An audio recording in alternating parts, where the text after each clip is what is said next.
Deadpool and Wolverine is here. No, Deadpool and Wolverine are here. Deadpool and Wolverine the movie is here. Hi, Peanut. Ryan Reynolds returns for the third outing as Wade Wilson. And joining him this time, we have Hugh Jackman as Wolverine. This will be the 10th time he's played Logan. So, if Hugh was a Roman numeral, for the amount of times that he's played Wolverine, he'd be an X, man. The X-Man. Come again. Anyway, I'm heading to the flicks to check it out tonight. I'm joining my buddy Glenn, and we're going to give our thoughts and an overview straight out of the screening. A quasi-review, if you like. So, let's get in there.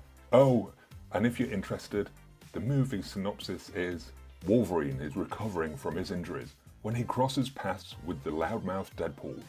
They team up to defeat a common enemy. Let's go.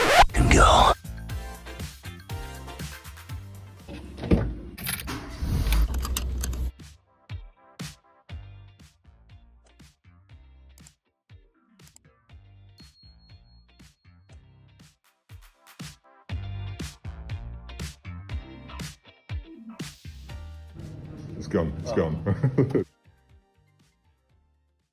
Right, before we start talking, let's get some light on. Okay. I think, if I can work it. Oh, You're almost better off without it. Too bright? Is that too bright? It's full on. Jesus Christ. See what it looks like with that.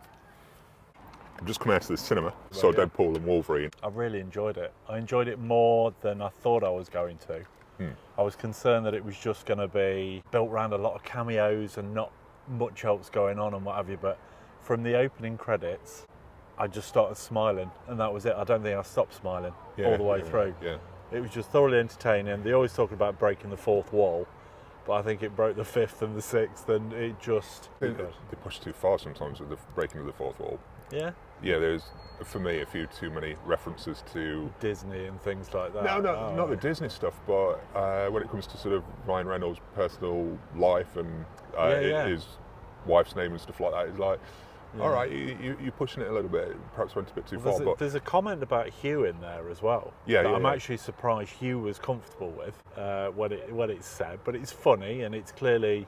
You can tell that Ryan Reynolds clearly loves Hugh Jackman because he wanted him to kind of like shine throughout the film. You felt that all the way through, but I thought it was really entertaining. It had kind of heart, and I mean the action was really good.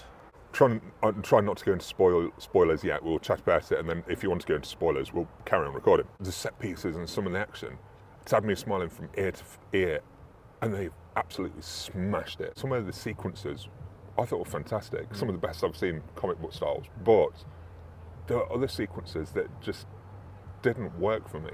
Right. There's some bits that just didn't work, and it felt at times, not a comedy sketch show, but a sketch show. Do you know the old comedy things where you watch it, you got like a sketch for this, and then there's a sketch for that, and sometimes it felt like there's just like, we'll squeeze a skit in here where we can do this. I think that they could have done with reining some of the comedy in, reining some of the jokes in, and some of the sequences. I think to a degree the story was probably, you could write it on the back of a beer, Matt. I didn't lose interest in it at any point. No. It skips along quite nicely. No. And when it peaks really, really strongly, I think. Yeah. I think we're back to the point with these movies as well of just a pretty weak bad guy. It came to a point I felt like I wanted to get on with the story. We're sort of treading water, they're having a cameo here, they're having a sequence here, and it's like, what's the actual story? What's actually going on? Where's the end game, pun intended? There were moments that it slowed down for me, and there was moments that just felt unnecessary. I don't think it would have mattered who the villain was, because it was all about them two, and it was all about, ultimately a redemption story and all that kind of things. Yeah. So that didn't matter to me enough because they were strong enough to carry you through in the film. So I thought it was just going to be like a bunch of cameos and they try and string it together. But it was actually stronger than that, I thought.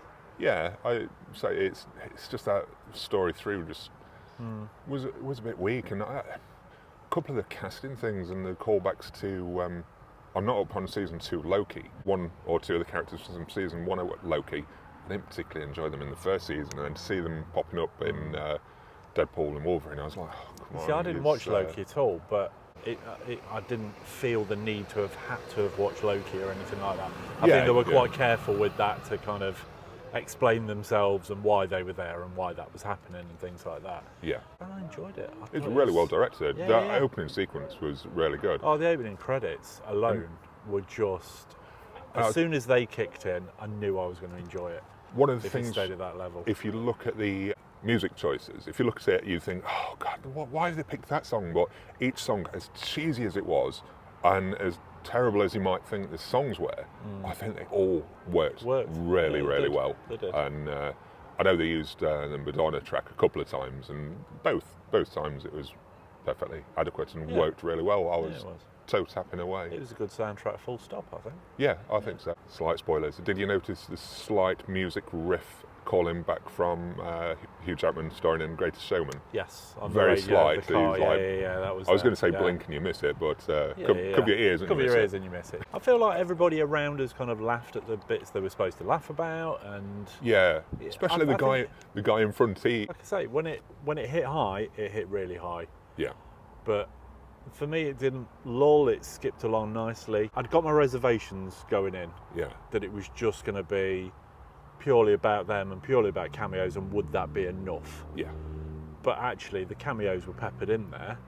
They didn't feel too kind of shoehorned in either. no, They felt right, and they either stayed or didn't stay yeah. for as long as they needed to. Just thinking about it, I don't know if part of my problem with the storyline of villain was because the world that they're trying to save, we weren't in that world for a long time, so we had no was no idea jeopardy how it or was being anything like affected. that. Yeah, and that jeopardy was missing, and we didn't get drawn back into that world until pretty much the final act. Yeah, maybe I missed that. I wanted to see the build for the bad guy and what damage it was going to cause and how unstoppable they were. But Like I say, ultimately it was about Deadpool and Wolverine, and they were front and centre, Yeah. and they weren't too bothered about anything else that was going on around it. yeah, And I think anyone that wanted this film, I don't know what else they would want on top of it, Yeah. to be honest. I think it ticked most boxes for what this film was intended for and what it was going to be. yeah, 1 out of 10, 8. yeah, I'd probably say 8. 8 Yeah, for yeah. enjoyment factor. I mean, it's not The Godfather, it's not going to like change your life or anything Oh, like no, that. But for what it's trying to be and what it's intended to be, I think it ticked all the right boxes, to Yeah. be honest, yeah. I think I'd go a grade lower than you. Yeah, I yeah. think because I've still got a couple of issues. I'd probably give it about 7 out of 10. Yeah. Did you want to talk about cameos and potential spoilers? Not bothered about doing that. I think we leave that for people to find out for themselves. I'm going to mention spoilers, so okay. yeah, if you're wanting to avoid spoilers, then click off now. It won't be much spoiler-wise, but certain character appearances and things like that I just want to mention. So if you're not interested in that or you want the surprise, click on through another one of my videos, which I'll link in the description if you're interested. Can I class Ryan Reynolds as a cameo? His cameo appearance as one of the Deadpool variants really did nothing for me. It slightly annoyed me. That could have been completely removed from me. Yeah. That was one of my sticking points. It's like, oh God, he's doing this shtick again. I was like, oh, I don't need this. It was just ticking a box of variants, wasn't it? That he Yeah. was good Pool Yeah. and what have you. Yeah. And he was probably a bit of a vessel to kind of bring the dog into it as well, to a degree. The dog didn't do much for me either, to be fair. No, it was but- amusing, and when it Yeah, turned yeah. up again, you're like, all right. I wasn't thrilled by the dog, to be fair. No. It was amusing for a scene, but that was about it. But I wanted to talk about cameos because I loved seeing the return of Blade. I knew you were going to say Blade. Yeah, I thought That was the biggest surprise for me. I think that's probably what did it, is they kept it quite quiet, and it was Oh, yeah, a very surprise. quiet, yeah. And they stole lines from his. Well, they even the commented Blade as well movies. that about, because Wesley Snipes and Ryan Reynolds supposedly didn't get on Yeah. Blade Trinity, did they? No. But the fact that Wesley Snipes is back, and they comment on that as well, they gave him plenty of Yeah. scenes and plenty of action and stuff. They made it worth his while coming back. I did enjoy the cameos that there were, the character appearances. They were mostly all had a decent scene, a decent sequence, should I say, for a fight. So we had, I enjoyed seeing Jennifer Garner back as Elektra, because you know that I had mad crush on Jennifer Garner for some time. I used to watch Alias religiously, and it was nice to see her getting a nice sequence in there. I did like seeing Channing Tatum come in as Gambit, because obviously he was rumoured to be Gambit for the longest time until, was it Taylor Kitsch took over it for the Wolverine movie? Yeah. Well, every single one of his jokes was, it could have been me. I could have been doing this. This is what, what could have been. So I enjoyed seeing him appear as well, and trying to think of other cameos that I can remember off the top of my head. Have you got any? Sabretooth came back. You're missing that was kind of wasted. It was. Well, there's two. There's Henry Cavill as a Wolverine of course, variant, yeah, which about a lot of people were talking about would potentially happen. And as to whether he took over the role and what have you, and I really hope he doesn't.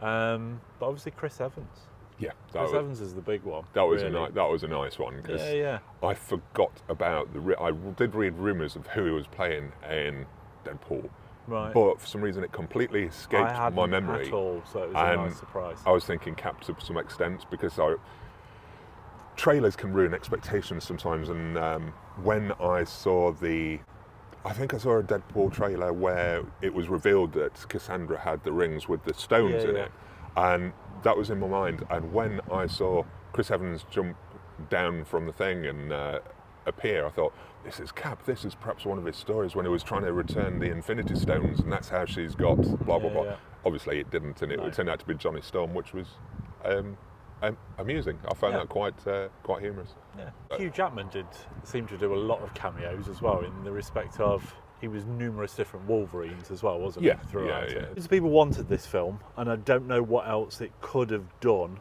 to please those people. Yeah. I think it, like I said, I keep saying tick the boxes, and I think it did tick all the boxes. I tell you what, I did think about Oldboy at one point, and perhaps the Daredevil TV show, when Deadpool and Wolverine are fighting all them Deadpool variants, and they're going down the street, and it reminded me of the sequence in Oldboy in the hallway.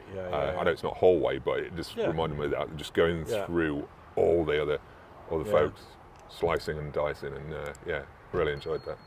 When they jump out of that bus, that's just like comic book frame right there. That was amazing. Yeah, what an amazing shot. And then they had to obviously put a little Deadpool mocking twist on the end of it, of course, but no, I enjoyed it. I enjoyed it. Yes. I will give it another try. So that's a little bit of Deadpool and Wolverine coverage straight out of the cinema. And from the Odeon looks. Yeah. So we'll see if our opinions stick.